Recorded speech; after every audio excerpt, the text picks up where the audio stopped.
Sa kanyang programang Gikan sa Masa para sa Masa nitong Lunes ng gabi, inihayag ni dating Pangulong Rodrigo Duterte ang kanyang saloobin sa isyu ng umano'y legalized corruption na nagaganap sa Kamara at kung papaano malalaman ng taong bayan kung paano at nasaan napupunta ang pera ng bayan. Sabi ng dating Pangulo, isa lamang ang paraan upang malaman ng publiko kung saan napupunta o nagagamit ang kanilang pera.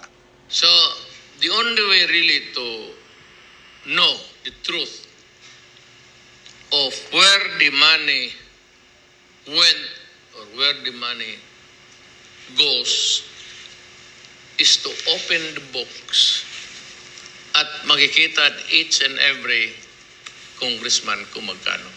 And you will see there that hindi yan tabla, ma'am.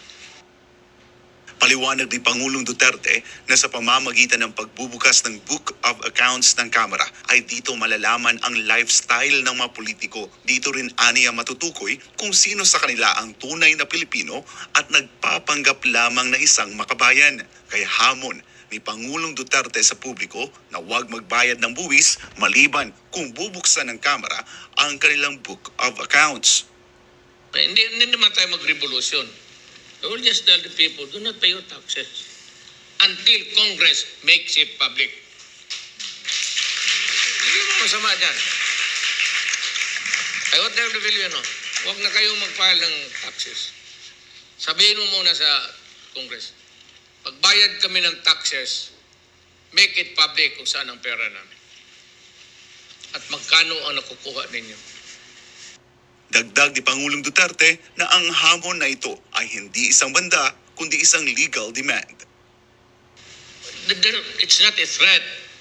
It's a legal demand.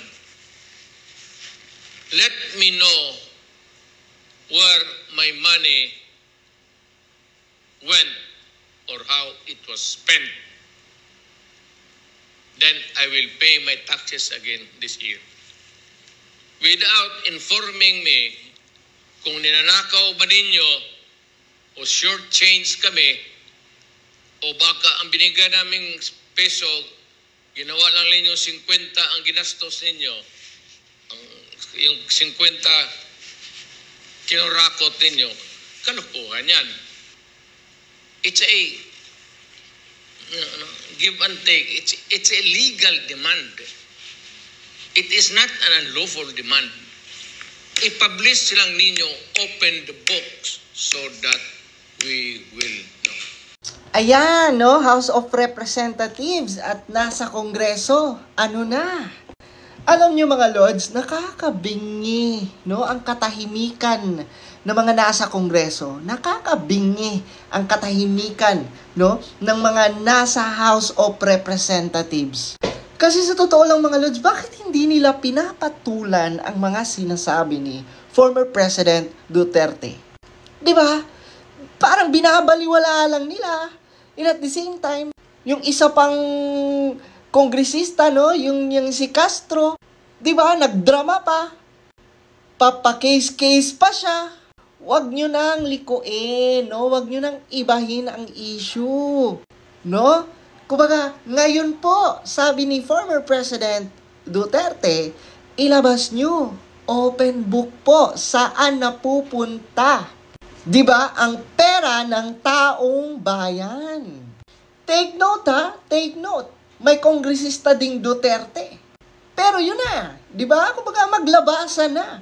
Kailangan open book. Kailangan malaman ng mga Pilipino saan nagagastos ang mga tax namin. Diba? Kasi ang ingay-ingay nyo no? Binabanatan nyo si VP Inday Sara. Alam naman ng mga tao saan gagamitin ni VP Inday Sara ang confidential funds. Now, ngayon, magkakaalaman tayo ngayon. Diba? Bakit kayo tumatahimik ngayon? Magsalita kayo. I-open book nyo yan. Nang malaman namin saan napupunta ang pera. Tama naman talaga no, ang sinasabi ni former President Duterte, bago tayo magbayad ng tax, dapat malaman natin saan napupunta. Diba? Gusto nyo transparency? Gusto nyo na walang anomalya? Gusto nyo na walang kurakot? Okay, open book. Di ba? Kumbaga, ipaalam nyo sa tao saan nagagamit ang pera ng taong bayan. And tama yan, no? Tama yan. It's because para ma-check ang lifestyle ng bawat kongresista. Kasi yung iba dyan, sana all, may mga mansyon na. Ang gara na, no, ng buhay. Di ba? Ang dami ng mga properties. Sana all. Di ba? Kailangan na talaga malaman ng mga tao. And alam nyo mga lords, it's a nice move, no? And maganda yung nagsasalita si former President Duterte. Di ba? Kasi imaginein mo, hindi pa natin malaman-laman, yan pala ang kalakaran. Tapos ngayon, itong si Castro, pa-demanda ka pa. Pa-file a case ka pa. Ni hindi ka man lang nahiya sa mga inabuso nyo at pinagsamantalahan yung mga kabataan at mga pinagre-recruit nyo